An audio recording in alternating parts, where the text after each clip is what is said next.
നമസ്കാരം. നല്ല കായ്ഫലമുള്ള മാവിനെ ഏറുകൊള്ളൂ എന്ന പഴമൊഴി ശരിവയ്ക്കുകയാണ് ആന്ധ്രാപ്രദേശും. കോൺഗ്രസിലേക്ക് മടങ്ങി വന്ന ഉടൻ PCC അധ്യക്ഷയായി ചുമതലയേറ്റ ശർമിള റെഡ്ഡിയെ ലക്ഷ്യം വെച്ചാണ് ഇപ്പോൾ ഏറ്റവും വലിയ ആക്രമണം നടക്കുന്നത്. ശർമിള ആരുടെയൊക്കെയോ ഉറക്കം കെടുത്താൻ തുടങ്ങി എന്നു തന്നെയാണ് അവർക്ക് നേരെ ഉയർന്ന ആരോപണങ്ങൾ സൂചിപ്പിക്കുന്നത്. YS ശർമിളയ്ക്കും അന്തരിച്ച കോൺഗ്രസ് നേതാവ് വിവേകാനന്ദ റെഡ്ഡിയുടെ മകൾ സുനീത നരറെഡ്ഡിക്കുമെതിരെയുള്ള ഭീഷണികളും ട്രോളുകളും നിറയാൻ തുടങ്ങിയതോടെ അതിനെ നേരിടാൻ മുതിർന്ന നേതാക്കൾ തന്നെ ഇപ്പോൾ രംഗത്തിറങ്ങിയിരിക്കുകയാണ്. സാക്ഷാൽ രാഹുൽ ഗാന്ധി തന്നെ രംഗത്തു വന്ന് ശർമിളയ്ക്കെതിരെ വന്ന ഭീഷണികളെ അപലപിച്ചതോടെ ആന്ധ്രയിലെ സംഭവ വികാസങ്ങൾ ഇപ്പോൾ ദേശീയ ശ്രദ്ധയാകർഷിക്കുകയാണ്.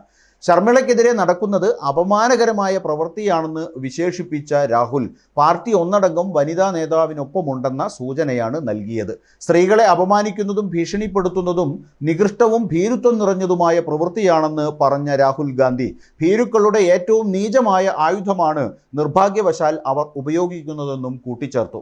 ഞാനും കോൺഗ്രസ് പാർട്ടിയും YS ശർമിളയുടെയും സുനീതയുടെയും ഒപ്പം ഉറച്ചു നിൽക്കുമെന്നും അവർക്ക് നേരെ നടന്ന ആക്രമണത്തെ ശക്തമായി അപലപിക്കുന്നുവെന്നും ഈ അപമാനകരമായ ആക്രമണത്തെ എന്ത് വില കൊടുത്തും നേരിടുമെന്നും രാഹുൽ ഗാന്ധി വ്യക്തമാക്കി.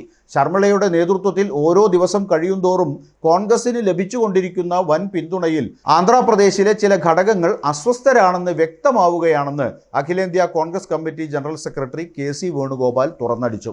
ശർമിളയ്ക്കും സുനീതയ്ക്കും എതിരായ വധഭീഷണിയും ട്രോളുകളും അങ്ങേയറ്റം അപലപനീയമാണ്. അവരുടെ മഹത്വത്തിനും YS രാജശേഖർ റെഡ്ഡിയുടെ മഹത്തായ പാരമ്പര്യത്തിനും കളങ്കമുണ്ടാക്കാനുള്ള ഈ ദയനീയമായ ശ്രമങ്ങൾക്കെതിരെ മുഴുവൻ പാർട്ടിയും അവർക്കൊപ്പം ഉറച്ചു നിൽക്കുമെന്നും KC വേണുഗോപാൽ എക്സിൽ കുറിച്ചു. അന്തരിച്ച പിതാവ് YS രാജശേഖര റെഡ്ഡിയുടെയും ആന്ധ്രാപ്രദേശിലെ ജനപ്രിയ മുഖ്യമന്ത്രി YS വിവേകാനന്ദ റെഡ്ഡിയുടെയും ആശയങ്ങൾ സ്വീകരിച്ച ശർമിളയ്ക്ക് നേരെ വൃത്തികെട്ട ഓൺലൈൻ ട്രോളിംഗ് കാണുന്നതിൽ സങ്കടമുണ്ടെന്ന് മുൻ കേന്ദ്രമന്ത്രിയും ആന്ധ്രയിലെ മുതിർന്ന കോൺഗ്രസ് നേതാവുമായ പല്ലം രാജു പറഞ്ഞു. ആസന്നമായ തോൽവിയെ അഭിമുഖീകരിക്കുമ്പോൾ ഭീരുക്കൾക്ക് മാത്രമേ ക്രൂരത കാണിക്കാനാവൂവെന്ന് ശർമിള തൻ്റെ ഓൺലൈൻ വിമർശകർക്കെതിരെ ആഞ്ഞടിച്ചു. പണം മുടക്കി സാമൂഹ്യ മാധ്യമങ്ങൾ വഴി വ്യക്തിഹത്യ നടത്തുന്നവരെ ജനങ്ങൾ തള്ളിക്കളയുമെന്നും ശർമിള ആത്മവിശ്വാസം പ്രകടിപ്പിച്ചു. ആന്ധ്രയിൽ തരംഗം തീർക്കുന്ന ശർമിളയുടെ നീക്കങ്ങൾ സഹോദരനും മുഖ്യമന്ത്രിയുമായ ജഗൻമോഹൻ റെഡ്ഡിയുടെ ഉറക്കം കെടുത്താൻ തുടങ്ങിയിട്ടുണ്ട് എന്നാണ് ഇത്തരം വിവാദങ്ങളുടെ വരികൾക്കിടയിലൂടെ വായിക്കാനാവുന്നത്.